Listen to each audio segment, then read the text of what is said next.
자, 오늘 우리가 읽어본 말씀은 특별히 32절에 보니까 진리를 알지니 진리가 너희를 자유롭게 하리라 라고 하는 이 말씀은 대단히 알려져 있는 중요한 말씀입니다. 다 아시죠? 다 익숙하게 접했던 그런 말씀입니다.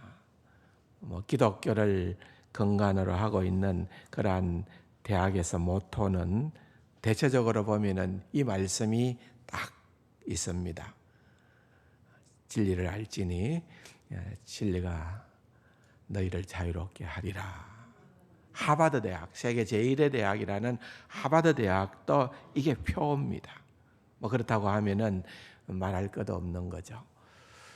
또 수많은 교회들도 방문을 해보면은 교회의 영구적인 표가 이 말씀으로 그렇게 새겨놓은 그런 데도 꽤 많이 보게 됩니다. 그만큼 우리에게는 다가온 그런 말씀이라고도 볼 수가 있고, 또 저 역시 이 말씀을 꽤나 또 우리 성도님들과 함께 나누었던 말씀이기도 합니다. 그럼에도 불구하고 이제 새해를 2023년도 새로운 한 해를 시작하는 시점에 다시 한번 우리의 기본을 들어가서 생각해 보고 싶은 말씀이 있다면은 바로 이 말씀입니다. 진리를 알지니 진리가 너희를 자유롭게 하리라. 근데 얼마나 이 말씀의 의미를 바로 이해하고 또 삶에 적용하고 살아가는지는 이 말씀이 여러분들에게 익숙한가 하고는 또 별개의 문제입니다. 그래서 오늘 다시 한번 우리가 점검하는 측면에서 이 말씀의 의미를 생각을 하면은 좋을 듯합니다. 사실 요한복음에 보면은 끊임없이 이제 이 땅에 우리에게 생명 주시기 위해서 오신 우리 주님, 또한 어두운 세상을 밝히시기 위하여 빛으로 오신 주님이 늘 저항을 받습니다. 그럴 수밖에 없는 거죠. 제약된 세상은 어둡기 때문에 그렇습니다. 어두움은 빛을 이길 수는 없지만은 빛을 싫어하는 겁니다. 그렇기 때문에 늘 어떻게 해서든지 예수님을 넘어뜨리려고 하고 시험에 들게끔 하려고 하고, 우리도 그리스도인으로서의 삶을 살아가게 될 때에 늘 도전되어지는 그러한 삶이 바로 이런 부분이지요. 그런데 어떻게 예수님과 겨누어 이기겠습니까? 세상이 빛을 깨닫지 못한다는 말을 지난 주일날 설명을 해드렸잖아요. 근본적인 뜻은 뭐라고요? 세상이 주님을 이기지 못한다. 이길 수가 없다. 그렇게 분명히 말씀을 하고 있다는 겁니다. 그렇지만은 끝없는 도전을 하는 거지요. 여러분, 요한복음 8장에 1절부터 나타나는 사건은 또 유명한 사건입니다. 현장에서 간음을 하다가 잡힌 여인을 예수님에게 데리고 옵니다. 그래가지고서는 예수님에게 어떻게 할까요? 이렇게 할까요? 저렇게 할까요? 이렇게 하든 저렇게 하든 다 예수님은 뭔가 걸릴 수밖에 없는 그야말로 최고의 무기를 가졌다 생각을 하고 그렇게 예수님을 넘어뜨리려고 했습니다. 예수님은 그들의 중심을 아시고 어떻게 반응을 보이십니까? 땅에다가 글자를 쓰시고는 일어나서서 너희가 심판을 원하느냐? 그래, 너희가 생각하는 대로 이 여인을 심판하자. 그런데 너희 가운데에 죄 없는 자가 돌로 쳐라. 율법에 명한 바대로 심판을 집행하라는 거예요.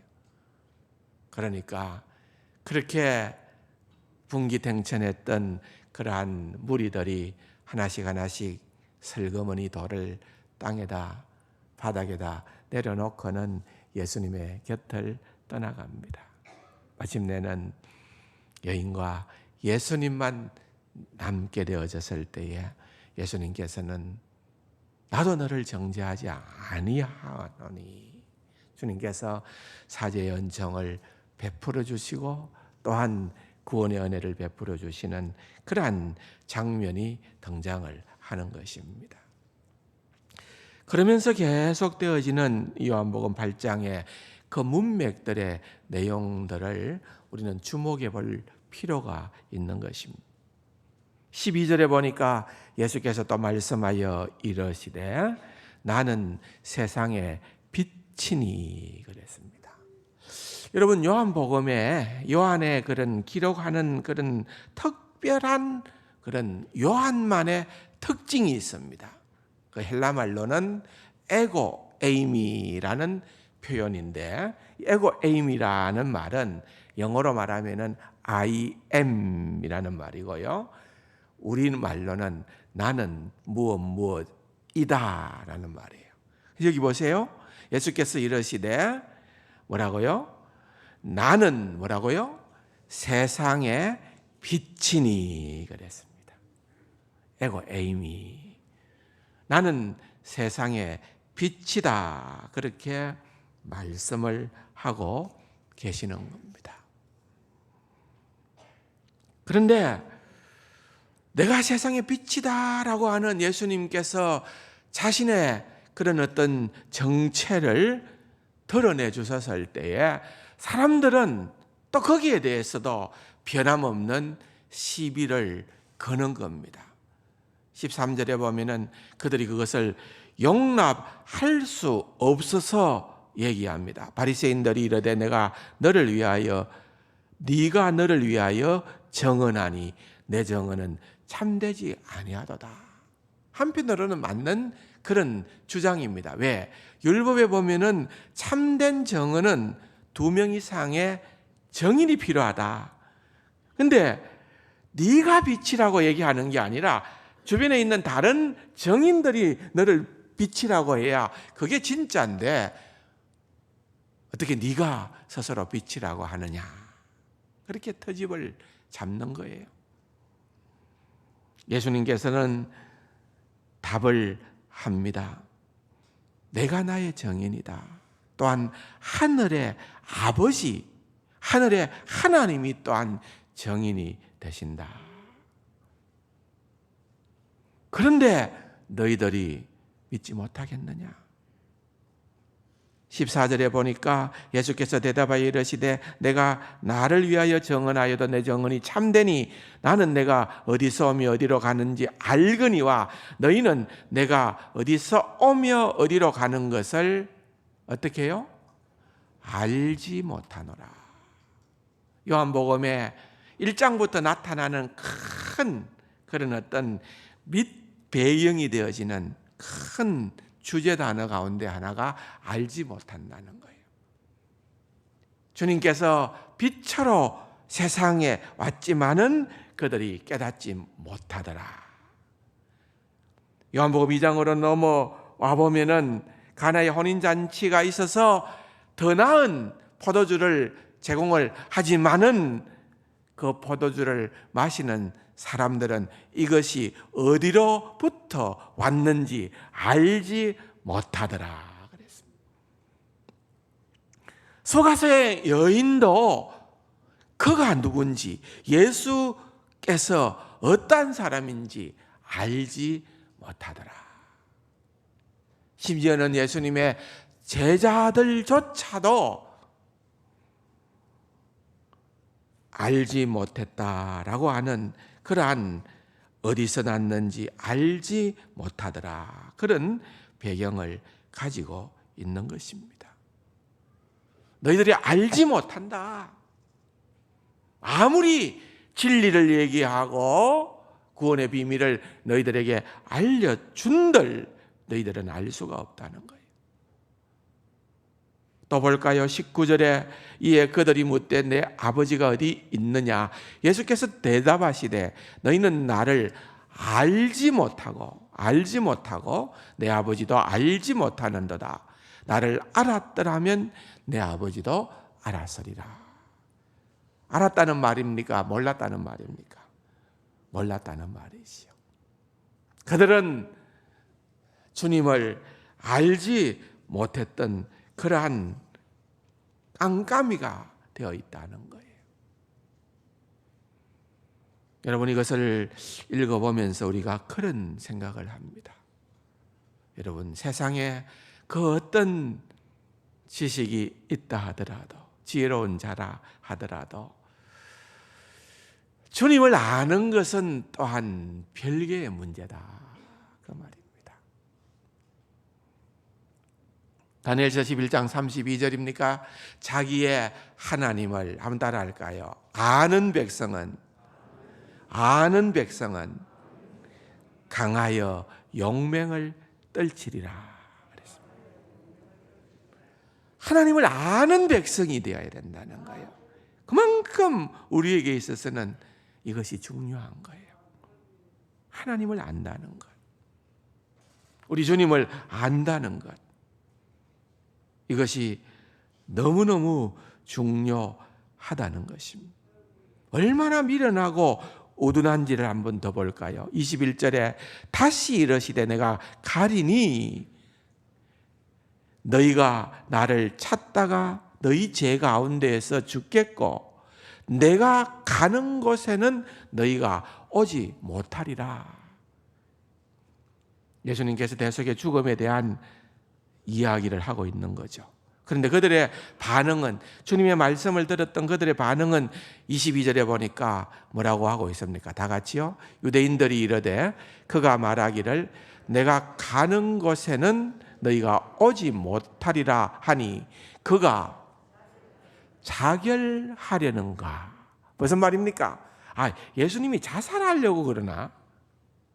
그렇게 예수님의 말을 오해하고 깨닫지 못했다는 것입니다. 그러므로 여러분, 하나님의 말씀이 들려지는 것은 놀라운 은혜입니다. 놀라운 은혜입니다. 하나님의 말씀을 들을 수 있는 자는 거듭난 자입니다. 하나님의 말씀을 들을 수 있는 자는 위에서부터 비롯된 자입니다. 우리가 잘 아는 요한복음 1장 12절에 보면은 영접하는 자, 곧 그 이름을 믿는 자들에게는 하나님의 자녀가 되는 뭘 주셨다? 권세를 주셨다. 하나님의 자녀가 되는 권세를 주셨으니 이는 혈통으로나 육정으로나 사람의 뜻으로 나지 아니하고 어디서 난 자라고 얘기할까요? 오직 뭐라고요? 하나님으로부터 난 자들이니라. 하나님께로부터 난 자들이어야 여러분 믿음의 자리에 이르게 되어지고 말씀의 비밀이 깨달아 들려지게 되는 거예요. 이게 너무 중요하기 때문에 사도 바울은 골로새서 그러므로 너희들은 위의 것을 찾아라 그랬습니다. 왜냐하면 우리가 거기로부터 왔고 앞으로 거기로 돌아갈 자들이기 때문에 그렇습니다.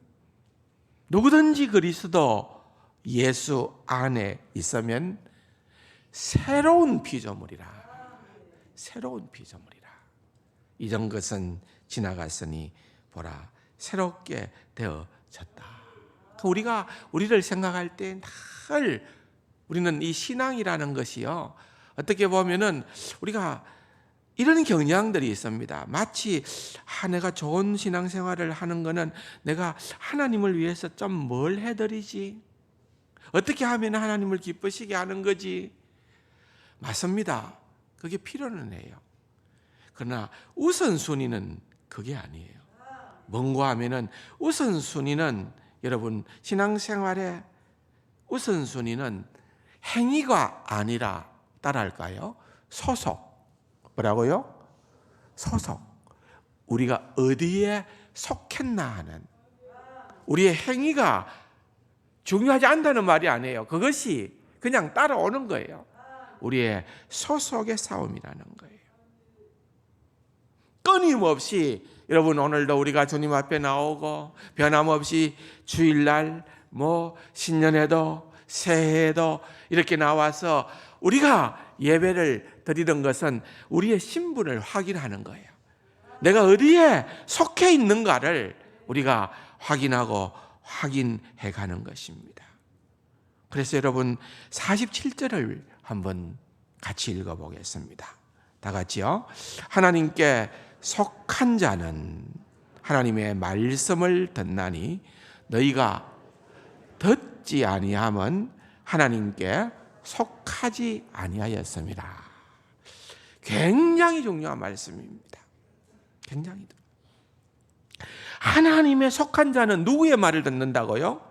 하나님의 말씀을 듣는다는 거예요. 너희가 만약에 하나님의 말씀을 듣지 않는다고 하면은 우리는 다시 한번 점검해 봐야 된다는 거예요. 하나님의 속하지 아니하였습니다. 그랬습니다. 여러분, 오늘도 주님의 말씀을 듣고자 하는 그러한 허기짐으로 영적인 갈망으로 이 자리에 나온 줄로 믿습니다. 참 우리의 삶이 녹록지가 않습니다. 예상하지 못했던 수많은 숙제들이 우리의 삶에 산재해 있습니다. 이 언덕을 넘으면 된 줄 알았는데 더 큰 산이 우리의 앞을 가로막기도 합니다. 그런 많은 인생의 숙제들이 있음에도 불구하고 여러분 우리가 주님 앞에 나오는 것은 또 말씀을 듣는 것은 또 들었다고 해서 적극적으로 우리에게 유용하거나 그렇게 힘이 되는 것이 아니고 그냥 아무렇지도 않게 또 별 반응도 없이 무감각하게 그냥 듣고 흘려버릴 수도 있지만은 여러분 그럼에도 불구하고 여러분들이 이 자리에 말씀을 듣는 자리에 앉아 있다는 것은 여러분들의 신분을 온전히 드러내는 거예요. 내가 누구에게 속했는가? 저와 여러분은 하나님께 속한 하나님의 백성인 줄 믿으시기 바랍니다. 그래서 우리는 주님 앞에 나와서 말씀을 듣는 거예요. 하나님께 속하지 않은 자들은 동일한 어려움과 동일한 삶의 문제가 있어도 영적인 갈급함이나 허기심이 없어져요.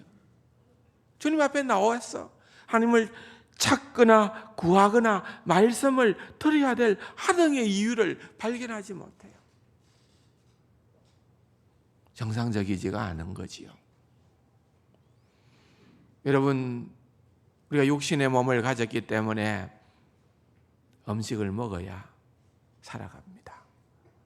그런데 며칠 음식을 먹지 않았는데도 아무런 허기짐이 없고 먹고자 하는 그러한 마음이 들지 않는다고 하면은 정상적이지 않잖아요. 그러니까 뭔가 이상 신호가 온 거예요.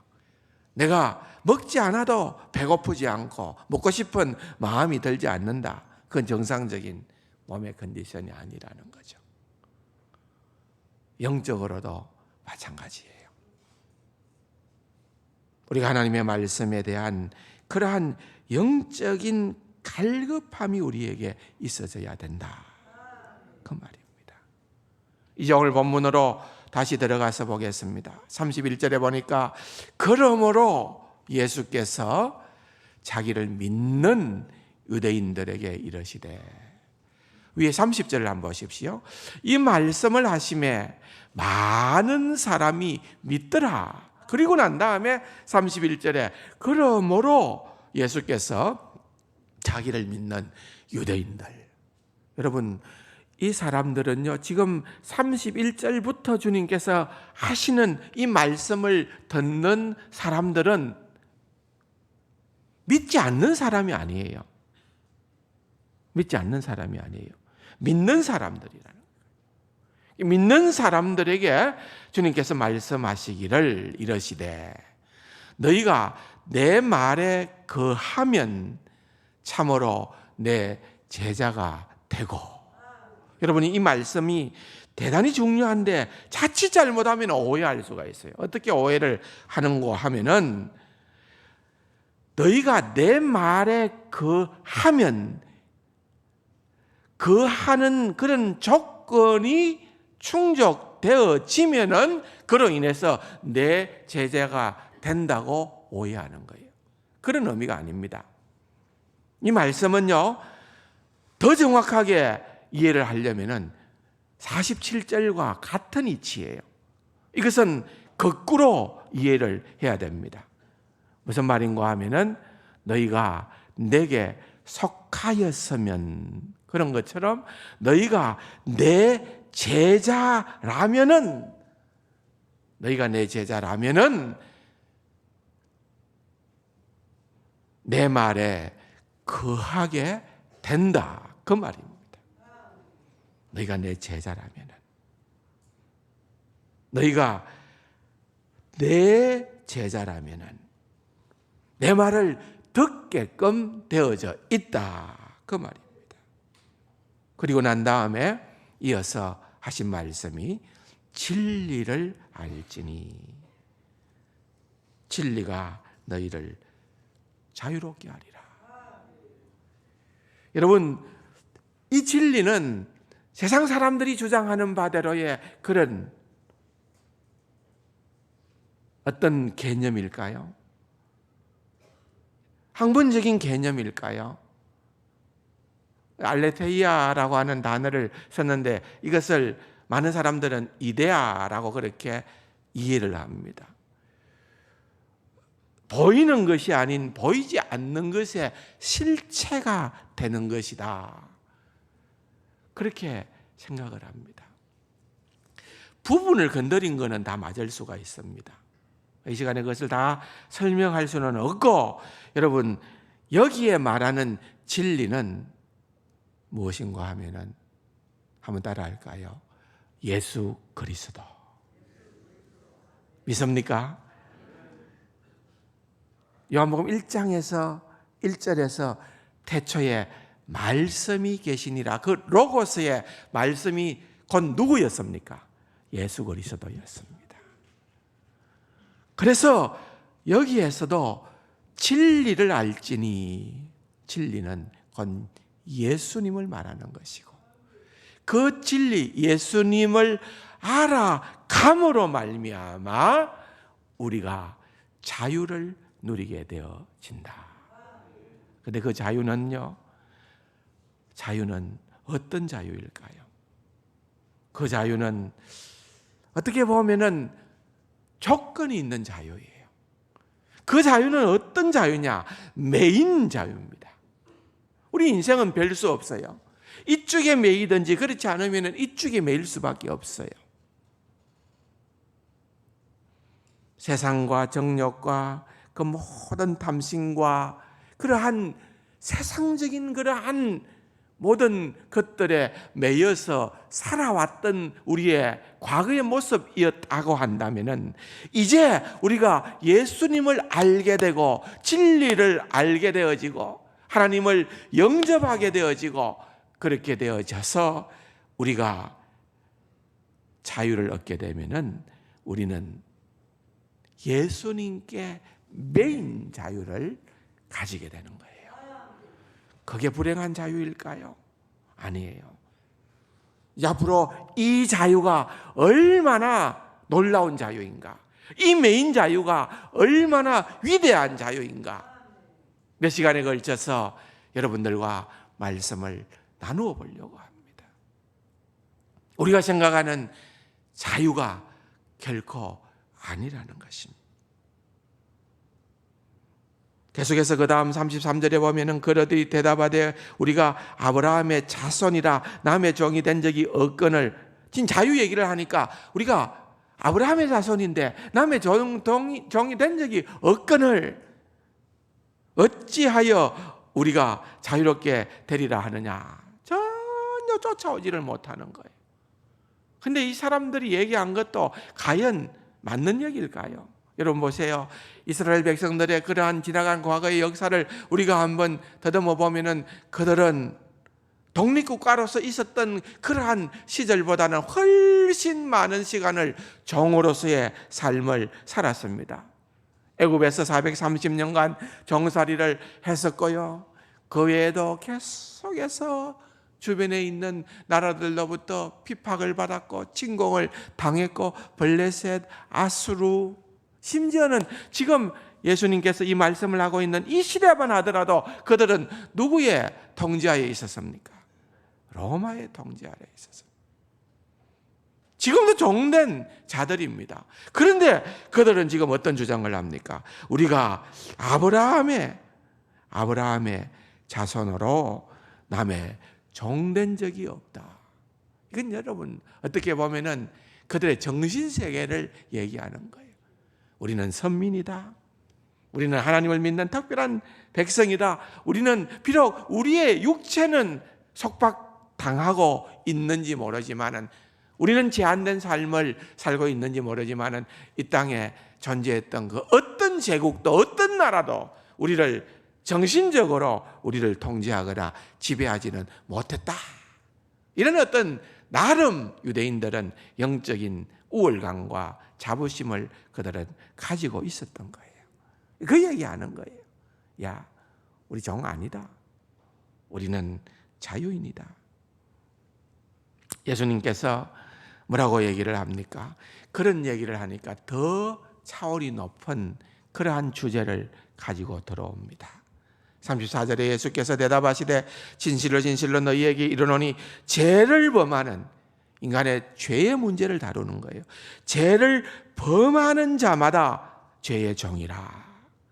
종이라는 것은 여러분 영원히 집에 거하지 못하되 아들은 영원히 거하나니, 주제를 설명하고 있는 거예요. 여러분 우리가 결국은 우리의 인생의 순례길의 완성은 아버지의 집에 들어가는 겁니다. 다윗이 어떤 고백을 합니까? 시편 23편에 결국은 나는 여호와의 집에 영원히 거하리로다. 그런 순례의 행렬을 걸어가는 거예요. 그런데 그 집에 종은 어떻습니까? 결단코 자유함이 없습니다. 그 집에 계속해서 머물 수 있고 자유할 수 있는 이는 곧 아들이라는 거예요. 그래서 우리는 그 아들을 힘입어, 우리 주 예수 그리스도를 힘입어 아버지의 품 안으로, 아버지의 영원한 안식의 세계로 들어가게끔 되어져 있다. 그 비밀이 자유라고도 하고 그 비밀이 구원이라고도 하고. 사랑하는 성도 여러분, 이 비밀이 얼마나 크고 놀라운지 모르는 것입니다. 2023년도 새로운 한 해를 열면서 여러분 우리는 이 자유의 비밀을 깨닫고 누리고 살아가는 귀하고 복된 우리 세간가족들이 다 될 수 있기를 주님의 이름으로 축원합니다. 좋으신 아버지 하나님, 은혜 사랑 감사드립니다. 진리를 알지니 진리가 너희를 자유케 하리라. 우리 주 예수 그리스도를 통한 참된 자유를 깨닫고 누리고 증거하는 귀하고 복된 우리 세상 가족들 다 되게 하여 주옵소서. 예수님의 이름으로 감사기도 드립니다. 아멘.